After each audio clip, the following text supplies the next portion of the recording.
Bonjour, dans cette petite présentation, nous ferons la programmation puis l'exportation du code machine à partir de notre démonstration et de nos autres démonstrations le précédent. Donc, une fois Mastercam est ouvert avec le dossier de présentation de Mastercam, je vous invite à sélectionner le toolpath sur l'icône en bas à gauche. Je vais sélectionner le Machine Group et lui insérer un nouveau toolpath group que je vais appeler OP10 démo. Donc, je vais cacher là, toutes les trajectoires en lien là, avec mon premier montage pour repartir à zéro. OK, là, sur mon OP10 démo. Donc, le déroulement de l'opération, on va le faire au fur et à mesure là, sur un surfaçage. On va venir faire un contour ébauche à 50 millièmes le plus haut là, que la mâchoire de l'étau. Je vais venir faire du pointage sur mes différents trous. Je vais venir faire mes chanfreins. Je vais revenir plus tard réinsérer les trajectoires le débauche des cavités, tant elles qui débouchent qu'elles qui ne débouchent pas. Faire les opérations de perçage et taraudage sur mes 18 positions et le perçage à lésage sur mes 4 autres positions. Je vais garder des surépaisseurs pour mes passes de finition et activer des contours de finition avec une compensation en code machine en usure. Et c'est parti. Donc, tu es sur mon deuxième le toolpath group que j'ai renommé OP10 Demo. On va cliquer là, sur la fonction Face pour faire un surfaçage. Je vais venir prendre l'intégralité du contour ici. Là, donc, faites attention là, sur la fenêtre du chaining, prendre le wireframe chaining et être en mesure là, de prendre le rectangle qu'on a fait par une petite transformation d'un quart de pouce sur le décalage de la face du brut. On devrait voir apparaître la fenêtre du 2D, le toolpath Facing. Je vais venir faire la sélection là, de mon outil numéro 1, où on devrait voir là, ses paramètres de coupe. Je vais venir faire la sélection de mes cutting parameters. Et c'est à l'intérieur là, que je vais avoir mes méthodes, soit en zigzag, soit juste en allée, one way, soit en une seule passe si l'outil est assez gros, ou en mode dynamique. Okay, on va voir ensemble qu'est-ce que ça fait comme différence. Donc, présentement, on va avoir un mode zigzag où on va avoir un cross overlap. C'est de combien entre les passes radiales mon outil va repasser sur la passe précédente. Donc, présentement, sur la première case, c'est toujours en pourcentage du diamètre de coupe de l'outil, ce qui nous donne ici par la suite une dimension en pouces. Donc, présentement, entre ma première passe et ma deuxième passe, ben, ma deuxième passe va repasser un quart de pouce sur le premier passage. Je devrais avoir aussi une certaine distance par rapport à mes côtés de la direction de l'angle, qui va avoir 1,1 pouce plus à l'extérieur, une distance d'approche de 1 demi-pouce à la sortie et 1 demi-pouce à l'entrée. Par la suite, moi, je devrais avoir une distance radiale, donc un step over, à 75% du diamètre de l'outil. Par la suite, je pourrais avoir un surfaçage à multiples profondeurs de passe sous l'onglet Depth of Cut. Donc, je pourrais demander comme une profondeur d'ébauche de 50 millièmes, une passe de finition, disons, de 15 millièmes. Je pourrais activer aussi, pour mes passes de finition, d'augmenter ou réduire mes avances pour personnaliser mon trajet. Je peux forcer moi l'outil à ne pas remonter au plan d'approche et de retrait ou générer mes multiples passes en sous-programme, en coordonnées incrémentales ou absolues.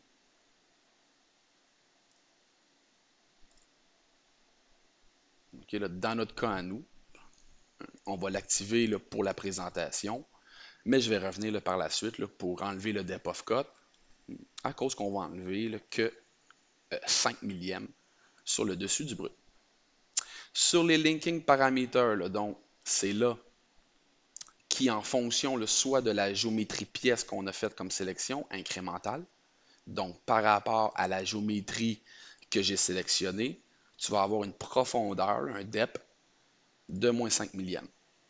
Il serait possible qu'on clique là, sur la représentation là, de la case depth et venir faire une sélection pour venir voir quelle est la distance par rapport à la sélection de la chaîne.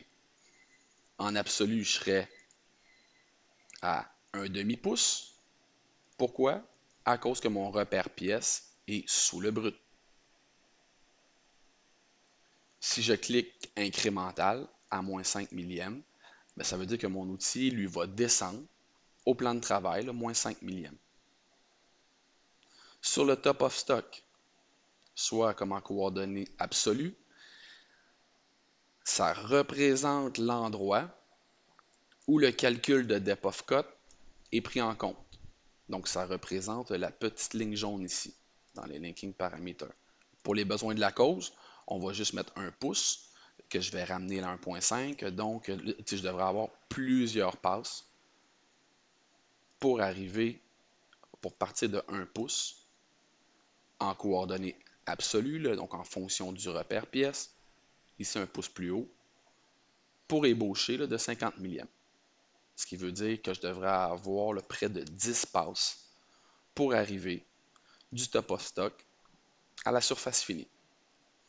Pour le feed plane, ben, c'est le plan d'approche hors matière que je vais descendre avec un paramètre d'avance, donc en fonction de mon top of stock. Un plan de retrait qui, lui, en fonction là, du feed plane, serait plus haut. Donc, le plan prend par défaut qu'est-ce qui est actif là, dans les fonctions ici du plane. Donc, le W, le CS est sur le G54.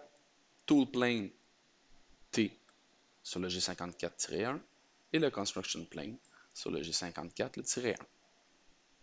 Je pourrais avoir ici les fonctions de colonne ou de liquide de couple qui suivent l'outil en fonction de la définition du machine group.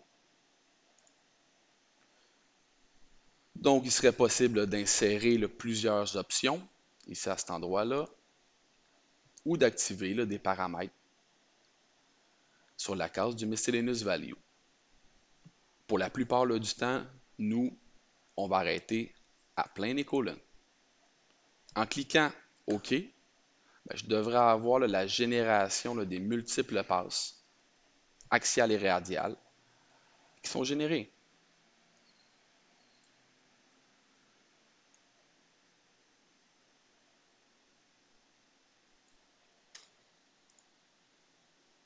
Donc ici, on voit toutes les passes d'ébauche et ici, ben, la passe de finition. Je vais revenir ici. On va modifier mon linking parameter pour dire que c'est 0.5 en absolu. Je peux décocher mon depth of cut et faire varier mon type de stratégie. Donc, présentement, je pourrais faire un surfaçage à 45 degrés pour laisser des stries orientées en fonction peut-être d'un détail ou d'une note sur le dessin technique là, pour orienter l'état de surface.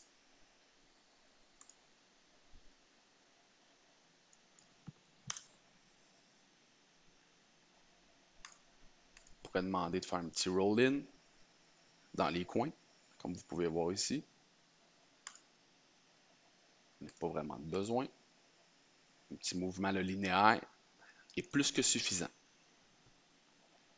En mode one way, qu'est-ce qui va se produire? C'est que on va avoir l'approche, usinage, retrait rapide, un déplacement rapide vers la prochaine approche. Donc, ceci peut être utilisé pour laisser des stries que dans une direction.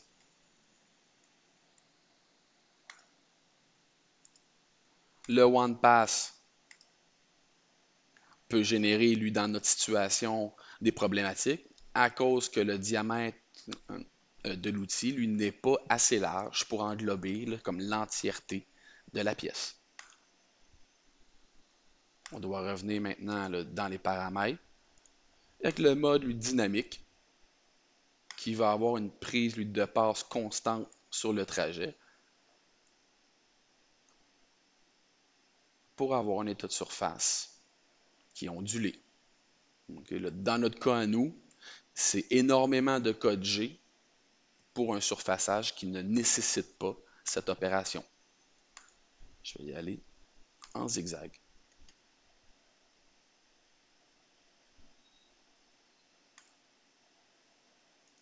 Ici, on peut avoir des petits mouvements sur des high speed loops pour faire des rotations ou des mouvements de transition entre nos passes radiales avec arrondi. Ce qui fait en sorte que l'accélération et la décélération est très fluide sur les mouvements de la machine. Je pourrais faire une simulation d'enlèvement de matière par le Verify et être en mesure de simuler le trajet d'enlèvement de matière.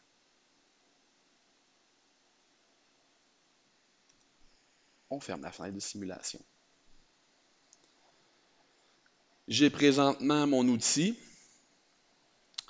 Je vais lui faire une fonction de contour en me gardant un 35 millième par rapport à ma géométrie du côté de la pièce.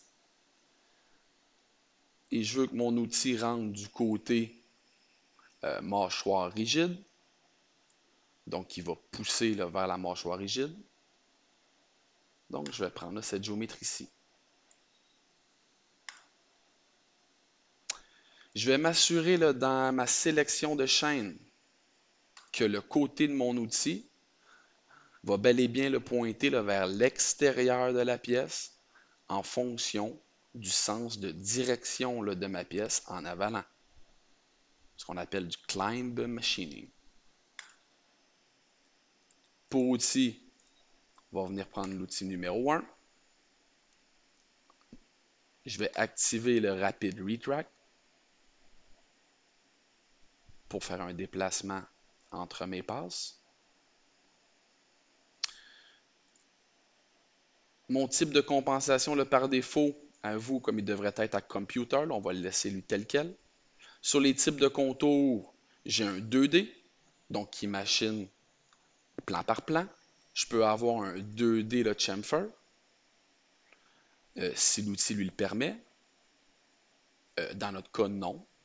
On peut faire un déplacement en rampe du contour en fonction d'un angle de rampe. Je peux faire un réusinage d'un contour en fonction comme du diamètre de l'outil. On va voir ça là, dans les petites vidéos d'usinage par contour. Ou faire de l'usinage par oscillation pour permettre un usure progressif et constant sur toute la longueur de coupe utile du fabricant de l'outil, en mode linéaire ou en mode high speed. Donc nous, c'est la fonction la plus basique, donc le contour type 2D. On va lui donner un stock to leave de 35 millième. Aucun stock to leave on floor. Donc, sur le plancher, on va laisser la 0. Je peux le faire en une seule passe. Et je vais modifier là, maintenant mes lead-in, lead-out. Donc, mes entrées, lead-in, et lead-out pour les sorties. Donc, pour vous, là, vous risquez d'avoir une longueur linéaire ici là, de 25% ou de 100% là, du diamètre d'outil. Pour nous, c'est beaucoup trop grand, la 100%. Donc, réduisez ça à 25% là, du diamètre d'outil. Et appuyez là, sur la petite flèche qui va recopier les informations du lead-in, lead-out vers la sortie du lead-out. Vous verrez là, dans les petites démonstrations là, du contour, donc l'utilisation des autres informations là, sur l'utilisation là, d'un point d'entrée, sur l'utilisation là, d'un point de sortie et les ajustements sur contour. Dans ce cas-ci, moi, je vais décocher mon breakthrough pour être sûr que la profondeur là, que je vais indiquer par mon depth passe bel et bien là, par la profondeur du linking parameters. Pour le depth, je vais cliquer là, sur la fonction depth et venir appuyer sur le haut de la mâchoire mobile de l'étau, insérer mon curseur là, dans la fenêtre de profondeur, lui faire un symbole plus, 100 millièmes. OK, pour faire la simulation maintenant du dit trajet.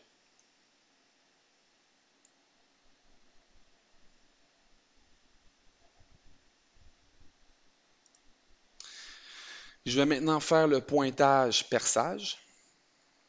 Donc, activer la fonction drill. Et là, on va voir là, la fonction le mask on arc. Je vais venir faire la sélection de mes 4 trous ici en rose, incluant le chanfrein. Donc, on sélectionne un premier point ou cercle, et après ça, je fais la sélection par fenêtre de l'entièreté de ma pièce. OK, donc, on devrait avoir le point numéro 1, 2, 3 et 4.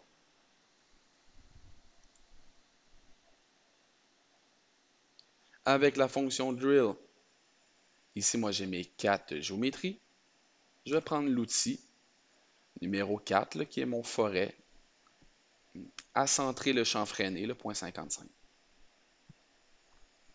Je vais aller, moi, directement dans les cut parameters pour m'assurer que j'ai bel et bien là, le drill le contour bore comme fonction, ce qui va nous permettre là, de générer un G81. On va là, directement se rendre là, vers le linking parameters. Je vais, à partir d'ici, activer mon mode de calcul de calculatrice.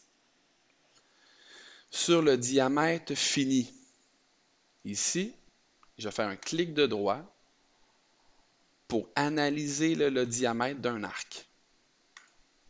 Et venir prendre l'arc de cercle en rose, qui représente le diamètre de sortie du trou chanfreiné.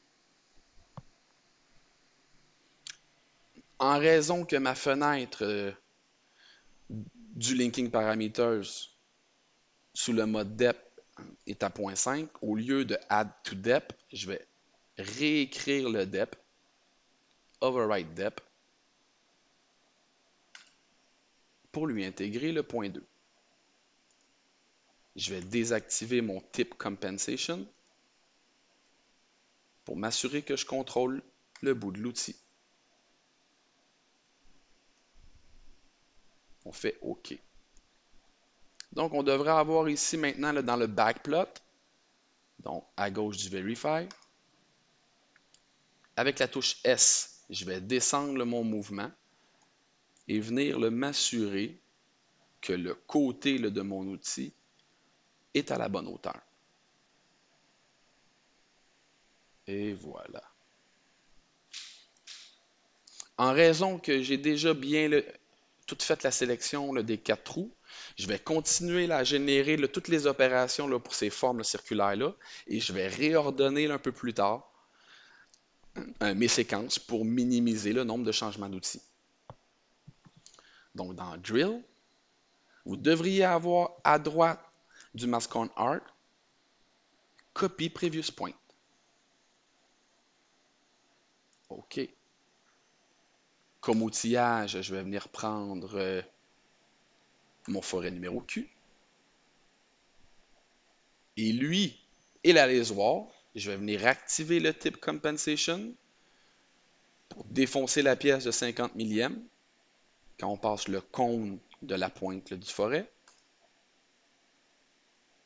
En absolu, je sais que ma profondeur doit se rendre à 0.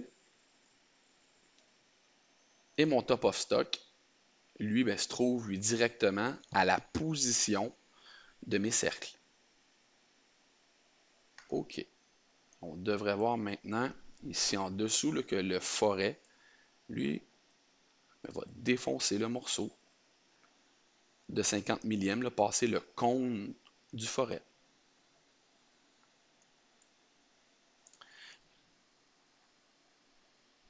Pour avoir un perçage brise-copeaux, on peut aller là, dans Cut Parameters, Peg Drill. Donc, par défaut, lui, c'est fait un PEC de proche de 100 millièmes. Okay, là, dans notre cas à nous, là, on va y aller là, par un PEC de 0.4. Et donc, il va générer un mouvement. Si on fait un backplot, un petit mouvement initial. Et s'ensuit, après, première approche, deuxième mouvement brise-copeaux et on défonce le morceau. On devrait le voir ici passer. Et voilà.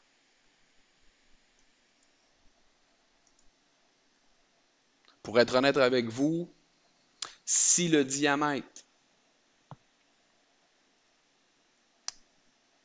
est assez gros pour la profondeur qu'on désire avoir, on peut comme directement prendre un drill et contour bore pour percer directement.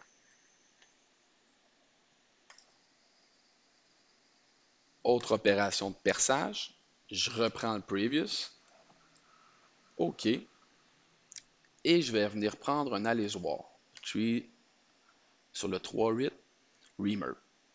Je vais revenir dans mes codes paramètres pour être sûr, moi, d'avoir un bore avec l'avance en retrait, ce qui va nous générer un G85. C'est exactement les mêmes opérations et les mêmes caractéristiques de dimension pour les profondeurs de passe que l'opération précédente. Donc, très rapidement, on va avoir généré le pointage, perçage, alésage. À partir d'ici, je vais continuer mon perçage, mais maintenant pour les 18 trous qui vont être taraudés. Je refais un mask on arc. Select arc to match. C'est marqué ici. Je prends ce trou-là et je vais venir faire la sélection par la suite de tous les autres trous. On voit que la séquence est un petit peu désordonnée. On va modifier ici le type de sort pour avoir des déplacements en X ou counterclockwise. On va prendre un center point ici et faire des mouvements.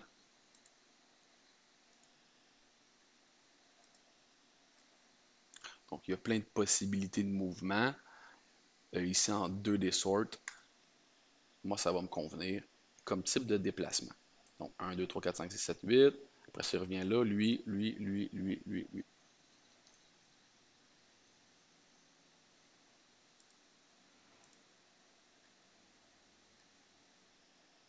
Excellent. Comme outillage, je vais venir pointer. Je vais m'assurer de désactiver le type Compensation. Sur le depth, ici, on active la calculatrice. Je vais mesurer la valeur du diamètre de l'arc du trou avec son chanfrein. Il me sort lui 251. Et on devrait avoir que le bout d'outil, lui, va pénétrer la matière de 113 millièmes. Donc, en fonction du absolu, il va retrancher 113 millièmes. Je peux y aller en incrémental. Et on serait là à moins 113 millièmes. OK. Pour venir voir tous les pointages. Encore là, un petit backplot ici, moi, va me permettre de contrevalider que le bout de mon outil est à la bonne profondeur en fonction du diamètre de chanfrein.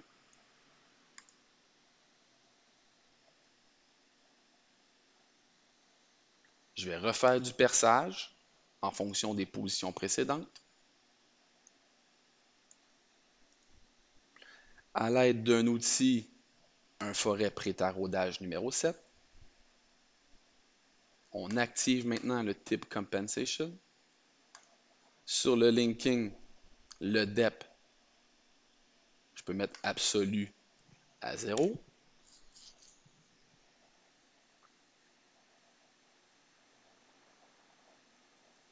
Mes codes paramètres pour lui, je vais lui donner un 200 millième en pec drill, mais en mode chip break.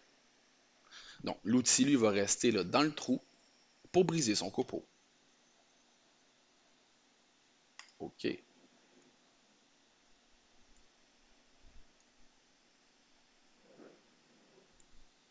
Et la dernière opération axiale, dans ce cas-ci, toujours sur les 18 positions précédentes. OK. Mon outil, je vais venir prendre un tarot, un quart 20, qui automatiquement se met en mode tap. On compense le bout de l'outil, linking parameter, exactement la même valeur. Donc en absolu, par contre, mon depth sera à 0. OK, pour venir voir les fonctions de taraudage.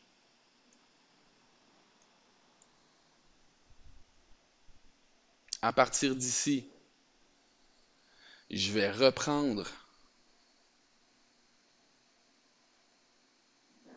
ici le remarquer, une petite erreur là, qui s'est glissée là, sur mon chamfer mill. Donc au lieu de prendre un cycle automatique de perçage simple, il a conservé en mémoire le cycle d'alésage pour effectuer mon pointage.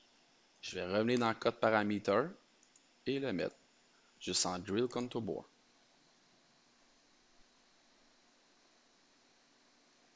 Je vais activer mon opération 16 moi, dans cet exemple-ci, qui est la troisième opération là, du Toolpath Group, numéro 2. Je vais venir insérer la ligne ici, prendre mon autre opération et venir la glisser pour avoir toutes mes drills et contour bores en même temps. Je vais redescendre mon curseur pour le ramener au bout de ma séquence. Une petite sauvegarde. Donc, à partir d'ici, ce qui va me rester à faire, c'est l'ébauche et la finition de mes cavités internes. Et revenir là, par la suite à venir faire mon chanfrein extérieur et intérieur. Donc, je vais prendre la fonction ici Pocket, où je vais venir prendre la chaîne ici à l'intérieur de la cavité. OK. Je vais m'assurer que ma chaîne pointe bel et bien là, dans la bonne direction. Oui. Mes codes parameters en avalant, une surépaisseur de 35 millièmes. Je vais prendre une entrée en ébauche. Je pourrais y aller en zigzag, en spirale, en constant en overlap, spirale. Je vous invite fortement à toutes les essayer pour voir à quoi ressemblent les types de mouvements. Entry motion, j'aime beaucoup, moi, la prendre en rampe. Ça consomme énormément moins de code G qu'en hélice. Et c'est quand même très pertinent là, pour le type d'opération qu'on fait. Mon outillage, moi, je vais prendre mon outil moi, d'ébauche et de semi-finition 5/8.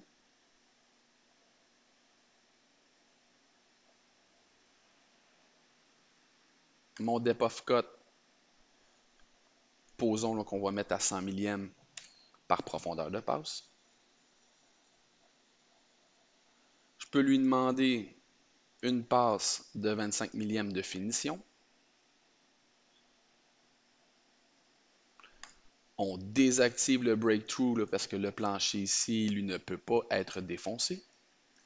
Linking parameter, je vais m'assurer que ma profondeur est bel et bien là, cette profondeur-ci, soit comme à 200 millièmes. Je vais faire OK là-dessus et on devrait voir le type de mouvement.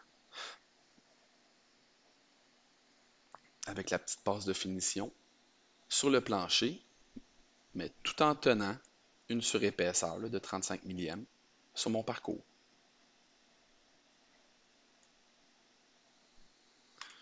Donc, il est possible aussi là, dans mes codes paramètres et mes paramètres, ici, comme avoir un peu plus le décalage radial. Donc, mon step over, là, le pourcentage, c'est la moitié de l'outil.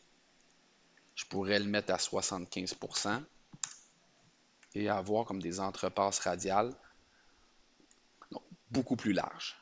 Okay, là, dans notre cas, le paramètre à 50% est tout à fait acceptable.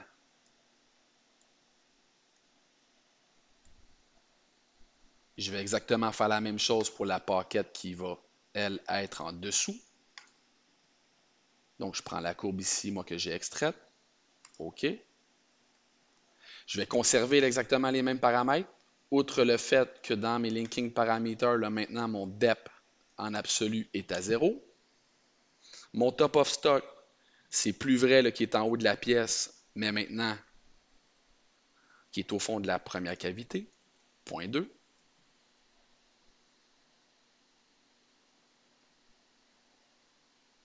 Pour mon plan d'approche, je peux laisser dans feed plane incrémental de 200 millièmes, mais mon retract, lui, on va le donner à 1 pouce en fonction là, du repère pièce. Je peux accepter maintenant un breakthrough de 50 millièmes pour évider entièrement là, ma cavité et m'assurer que mon outil là, va défoncer le morceau. Et c'est ce qu'on devrait voir ici de 50 millièmes. Je vais venir enlever la passe de finition au dernier niveau, là, donc dans Depth of Cut.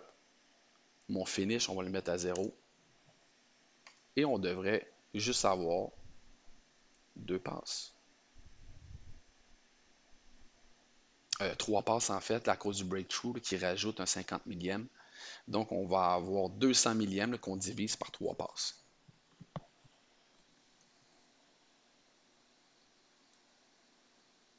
À partir d'ici, je pourrais faire une première simulation. Donc, on sélectionne le Toolpath Group OP10 Demo. On devrait avoir des crochets verts sur toutes les opérations et faire un Verify.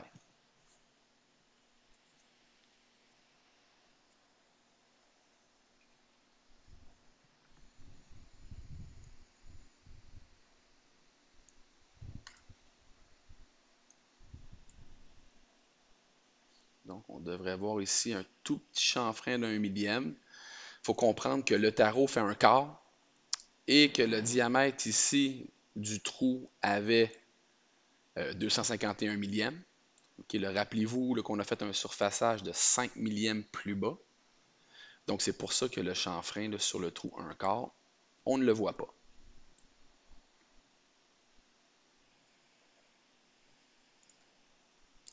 Donc, je vais venir faire les deux contours de finition ici là, avec ma fraise d'un demi. Une qui ne défoncera pas mon plancher et l'autre qui va qui va traverser la pièce pour finaliser le tout. Donc, à partir de ma pocket 23, je vais activer la fonction contour. Je vais venir prendre cette chaîne ici en premier. OK. Je vais m'assurer que mon outil va être à l'intérieur de la pièce en cliquant là, sur mon chain. Si vous voyez là, que la petite flèche ici pointe là, vers l'intérieur du modèle, vous sélectionnez la chaîne, clic droit, et on peut avoir le Change Side. Change Side.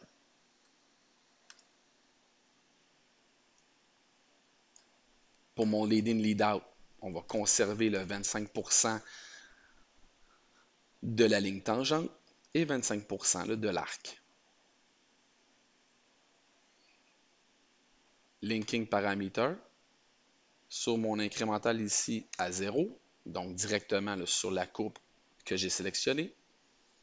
Vu que j'ai une seule passe, peu importe la valeur du top of stock. Voici mon mouvement.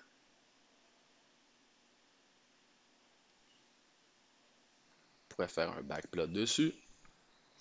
Et on voit que j'ai pas pris par défaut le bon outil. Donc, je vais revenir dans mes parameters, Tool, je vais venir prendre une demi.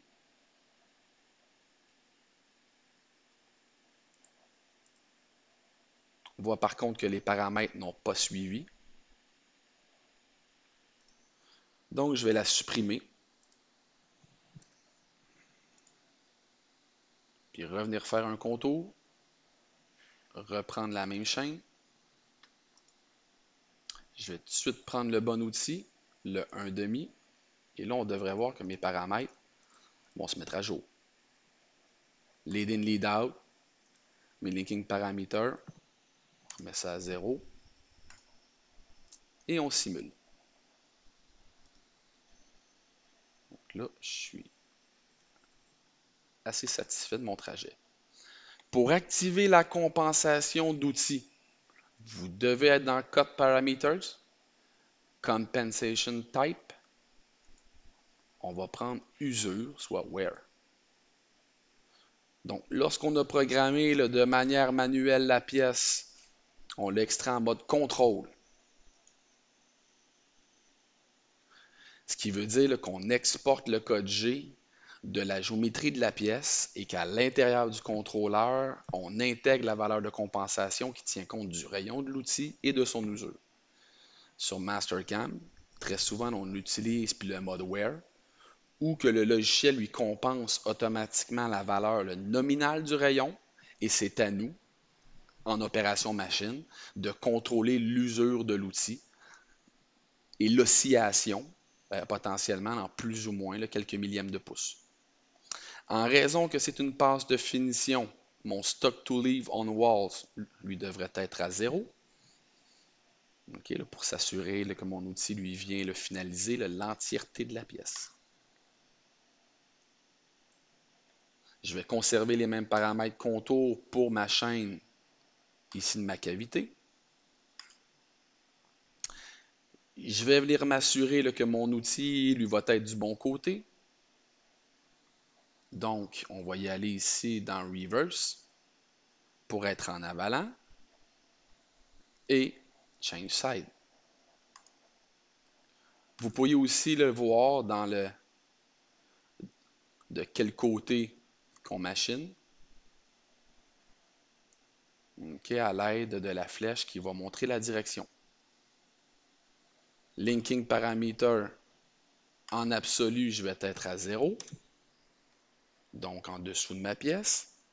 Et je vais activer mon breakthrough de 50 millièmes.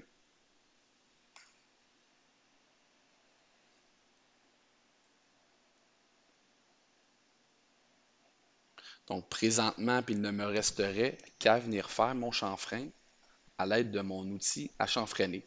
Dans la même opération, là, je vais générer les deux chanfreins. Et c'est dans la fonction le contour qu'on génère les types de chanfreins. Donc, dans cet exemple-ci, moi, je vais prendre la chaîne du haut du chanfrein extérieur sur mes deux cavités.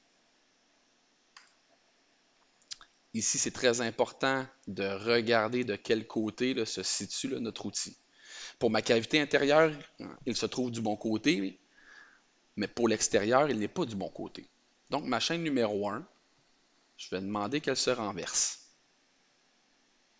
Donc, automatiquement, je vais avoir, mon outil à l'extérieur pour mon chanfrein à l'extérieur et la direction d'usinage qui est dans le sens horaire des aiguilles d'une montre pour un contour extérieur.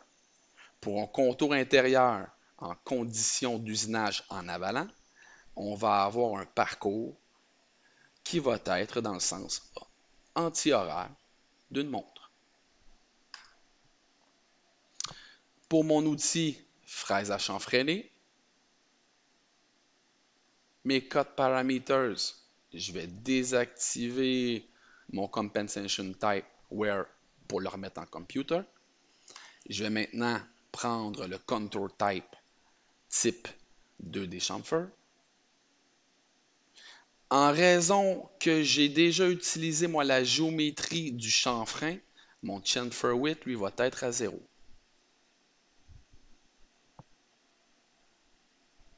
en fonction de la position, ben, je vais avoir le bout de mon outil qui va défoncer moi le morceau là, de 120 millièmes. Je pourrais le réduire à 100 millièmes. C'est plus que suffisant. Je vais désactiver mon breakthrough. Mon lead in, lead out, lui, à 25%, c'est plus que parfait. Faites bien attention aux linking parameters. Donc, mon top of stock et mon top of stock, ici, là, dans notre situation, devrait être la même chose. Soit en absolu à un demi-pouce, soit en incrémental à 0 pour le depth of cut. Encore ici, un petit backplot là, pour s'assurer que le bout de l'outil et le flanc de l'outil soient bel et bien au bon endroit pour machiner le chanfrein.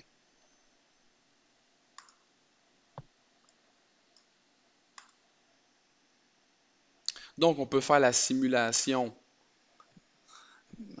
par vérification.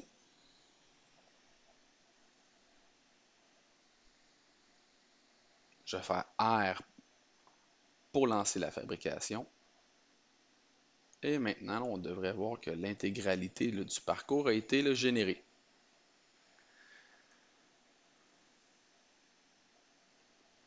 Donc, le restant du contour, lui, va être fait là, sur le montage 2.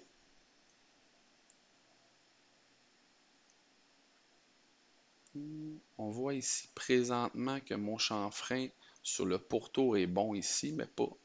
Ah, mais sur le top, à cause du 5 millième manquant, c'est pour ça qu'il n'a pas coïncidence. Je vais maintenant réordonner mes trajets d'outils. Donc, qu'est-ce que je vais faire? Après le contour 2D, je vais venir insérer une flèche. Mes contours faits à l'aide de la fraise de 5/8 et jusqu'au 2D le chamfer, ces 5 toolpaths-là, là, je vais faire CTRL-X ou couper et les ramener ici, moi, sur ma ligne pour les coller. Donc maintenant, toutes mes opérations de fraisage vont être faites en premier. Par la suite, toutes mes opérations axiales, incluant le chanfrein extérieur et intérieur, vont être faites sur un seul changement d'outil. Je peux faire une sauvegarde.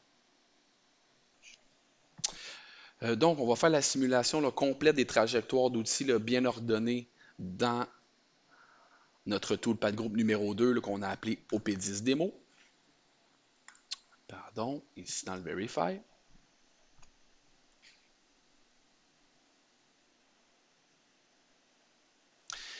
Je vais activer moi quelques conditions. Donc, condition ici d'arrêt au tool change et vérifie qu'il n'y a pas de collision.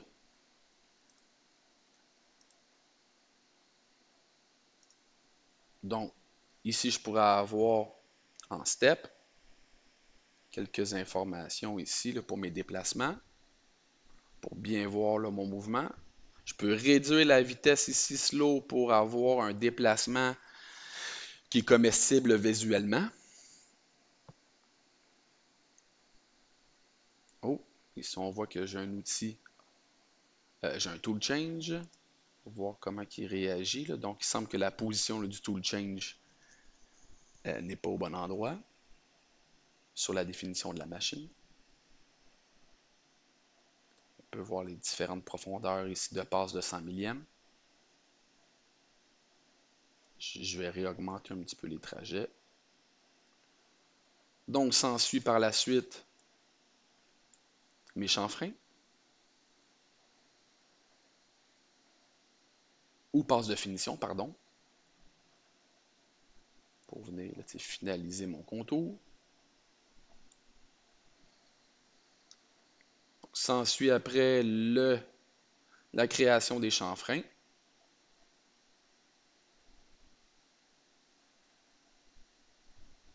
Avec le pointage.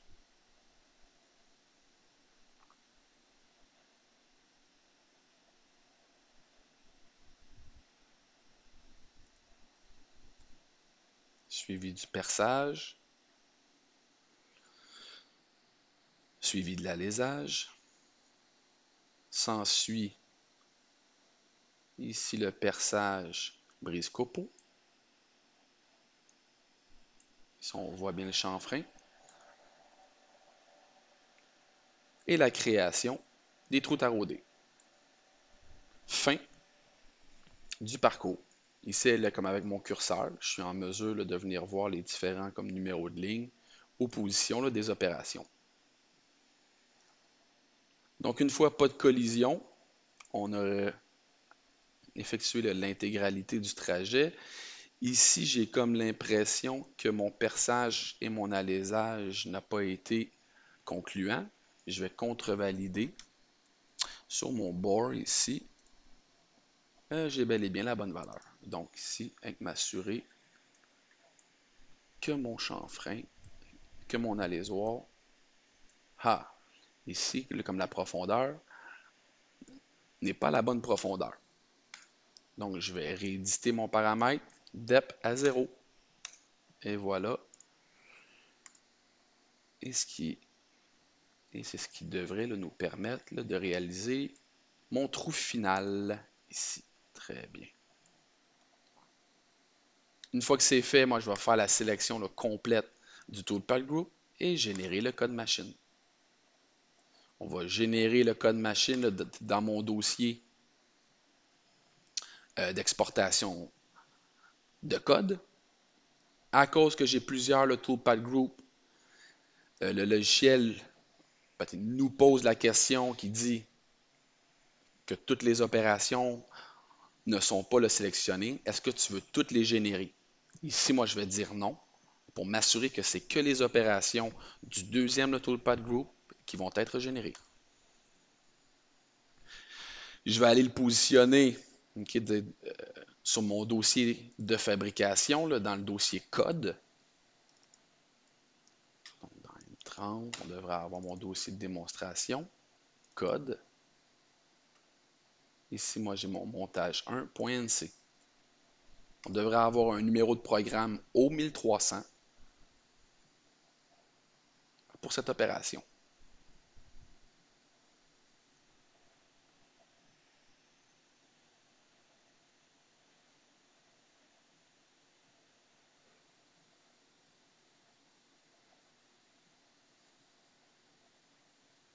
Et voilà.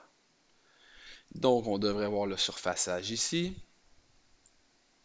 S'ensuit par la suite le contour extérieur de la pièce.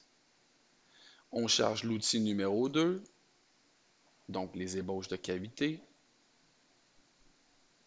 Je devrais avoir là, mon outil numéro 3 là, pour ma finition des cavités. On devrait voir aussi la compensation de rayons à gauche. On charge l'outil à pointer. On vient faire les chanfreins. S'ensuit par la suite les cycles de perçage pour le pointage des 4 trous. Ici. Et voilà. Et par la suite, là, les pointages des 18 autres positions.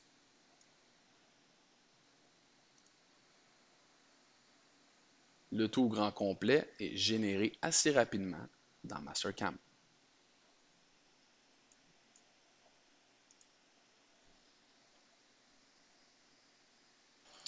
Donc, nous serions rendus à créer la représentation du stock model.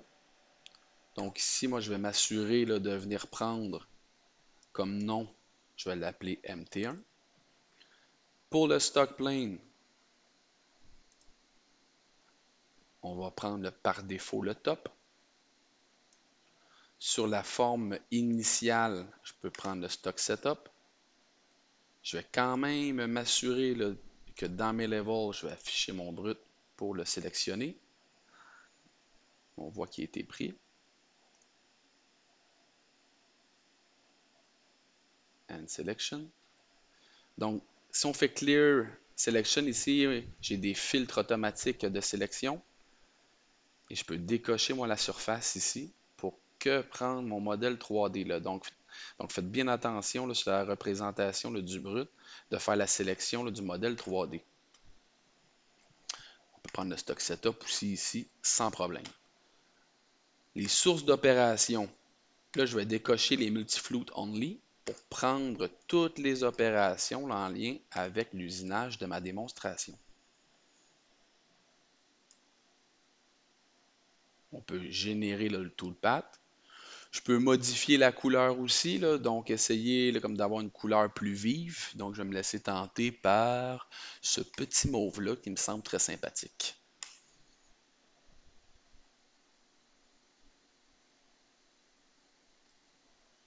On va faire OK là-dessus.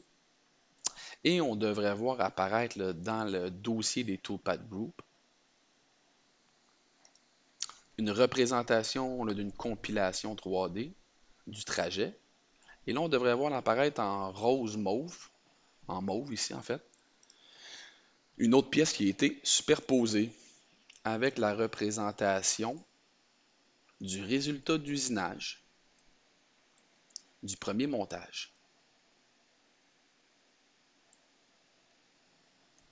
Donc, je serai en mesure aussi d'exporter mon stock modèle, exporter as STL. Donc, posons que je vais aller le porter là, dans mon dossier de fabrication.